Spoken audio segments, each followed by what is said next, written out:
Hi guys! Welcome to my channel. This is Marcela Maninti. Ngayon ay tuturo ko sa inyo kung paano alisin yung pag tayo nagko-comment nagiging spam tayo sa mga sa reply na comment natin, sa comment ng page natin or sa live. Ganun, may nangyayaring ganun. Ito nga, kagaya nga ng ito.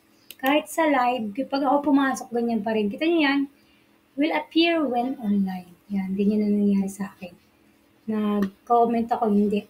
Kahit mag-reply ako sa kanila mga comment, wala. Wala. Kahit ilang comment ko, hindi siya mag-appear. Then, meron namang solving problem. At yan nga po, punta tayo sa Facebook. Yan. Ayun, pindutin natin yung app info. At ang lalabas po sa app info,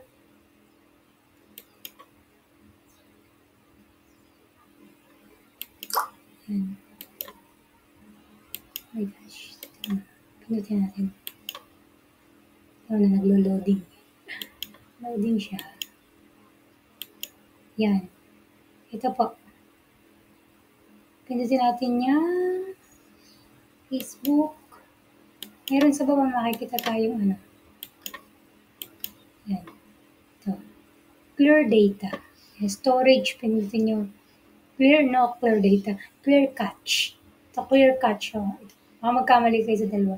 Pag nyo, clear all data, madidelete nyo. Ito lang, clear cache. Yan.